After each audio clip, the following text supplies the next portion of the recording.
Malibu Moon is a horse you can believe in. The reason I love Malibu Moon is that he has produced winners and stakes winners at every level. In our opinion, the best stallion in Kentucky was AP Indy, and he is AP Indy's best son at stud. Hi everybody, Dan Illman, Matt Bernier for Weekend Wrap. This is the Weekend Wrap of the Santa Anita Oaks, and our Santa Anita Oaks and Kentucky Oaks coverage is presented by Spendthrift Farm. They break from the gate in the Santa Anita Oaks, and Matt, a star is born.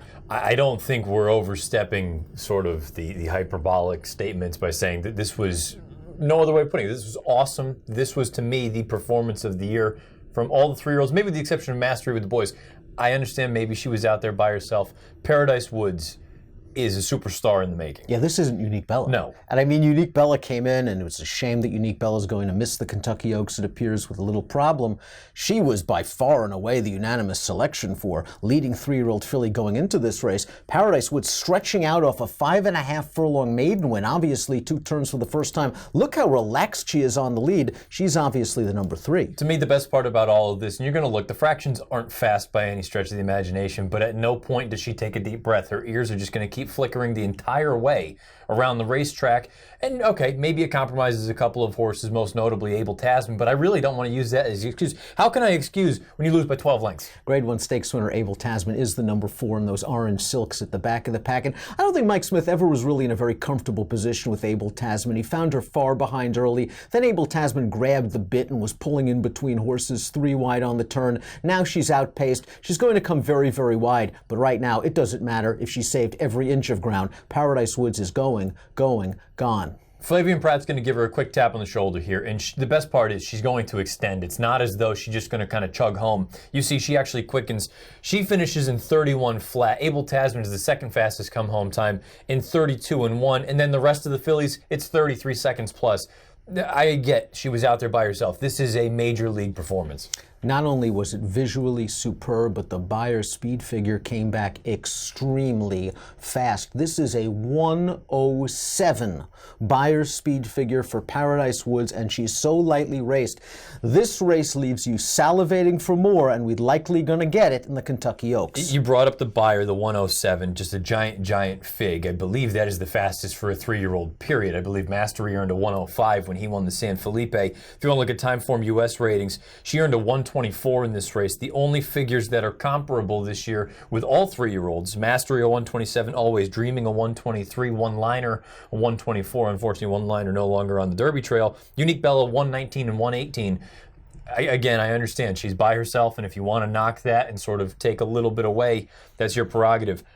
Everything I've seen through her 3 lifetime starts makes me think that she is truly going to be a superstar. She gets stamina from her sire, the young, promising sire, Union Rags, of course, winner of the Belmont Stakes. She gets some speed on the bottom of this pedigree. This Forest Wildcat mare is also foaled Forest Chatter, a stakes winner going down the hill at Santa Anita on the turf course. And the dams I have to a nice, long-distance graded stakes winner on the turf named Tajawi. This is the family of Mr. Greeley. So there's a nice combination of stamina in speed, and Paradise Woods off this race. And we saw some excellent performances from 3-year-old fillies last weekend.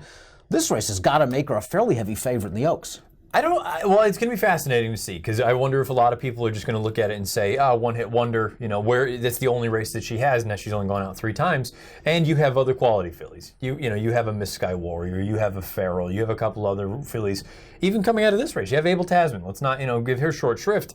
I said to you before we got in here, and maybe I'm getting caught up in the moment, I would make a bet. I would give you the field.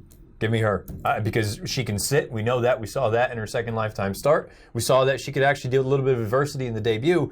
And when you allowed her to go out there and just kind of do her thing, she's going to bury you. I just think the world of her. Now, the Kentucky Oaks is obviously a different animal. She's going to have to ship all the way across the country. In only her 4th lifetime start, she's going to have to stretch out to 1 1/8 miles for the first time and avoid the natural regression that could happen off a giant speed figure like this, a 107. It's hard to imagine her running a 110 in the Kentucky Oaks. I guess it's possible, but you would think that she would regress a little bit, even with a great trainer like Richard Mandel in her corner. You know what the good thing about that is?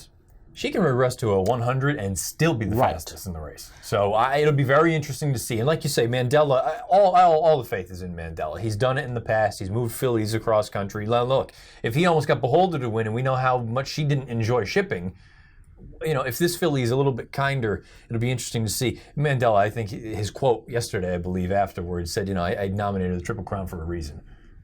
That's pretty scary stuff, considering we know the Rachel Alexandra route. That was Kentucky Oaks Preakness. Maybe you haven't been blown away by the Colts yet. Maybe you won't be blown away down the road, Arkansas Derby, Kentucky Derby. It's possible, considering even how lightly raced. You want to get ahead of ourselves, but it's something to think about. I don't want to give up on Abel Tasman. No, it shouldn't. I thought this was a good effort. It was the first start for Baffert. I wonder if Bob's going to go back to the drawing board and tinker with a few things. Maybe Mike Smith will get her into the race a little bit sooner. And I think at Churchill Downs, if that's the spot they're going to go, you would think, there's no reason why she wouldn't go to the Kentucky Oaks, that Abel Tasman, I think, is going to like that racetrack a little bit better. I think Santa Anita can be a little hard, a little speed friendly. I wonder if at Churchill Downs, with a little more distance, Abel Tasman, I'm not sure she can make up 12 lengths, but I think she's going to do a lot better at Churchill Downs. I believe one of our West Coast reporters, whether it was Jay Privman or Steve Anderson, someone reported that Abel Tasman have blinkers on for the Kentucky Oaks for Baffert. So you shouldn't give up on this filly. She hasn't done anything wrong. She's run second in a couple of big graded stakes races. She's a Grade 1 winner in her own right.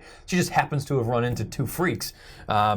Look, a mile and an eighth should only be her friend, I would imagine. The question is always going to come down to what we always talk about. With a sort of one-run closer or a horse coming from way out of it, you're going to be way up against it. You're going to need to be much, much better than everyone else if you're going to come from the back and pass horses like this. It is well graded stakes winner in her prior start at Oaklawn Park. She had nothing wrong here. No. She's just not in the league of a superstar performance from Paradise Woods. She was in between horses. Corey had her in a very nice spot, but when the question was asked, Paradise Woods was gone. She was very game to finish third ahead of Mopetism, who saved ground, was hard-ridden on the turn. These are nice fillies, and I wouldn't be surprised if there are graded stakes wins in their future. Yeah, absolutely. And that's the thing that's probably going to look so bizarre about this or any of even Unique Bella's races where she was burying big-time fields. I mean, Unique Bella beat two-year-old champions. She beat Champagne Room. She beat Mopetism handily. She beat Abel Tasman. And Paradise Woods goes out and humbles a Grade 1 winner. Filly that is probably graded stakes caliber, another graded stakes winner in it as well. I mean, this field, it may not look like there was anything in here. There was quality in here. Our Santa Anita Oaks and Kentucky Oaks coverage is presented by the good folks at Spendthrift Farm and Paradise Woods, perhaps the favorite in the Kentucky Oaks, off a 107 Beyer speed figure tour de force last Saturday at the Great Race Place.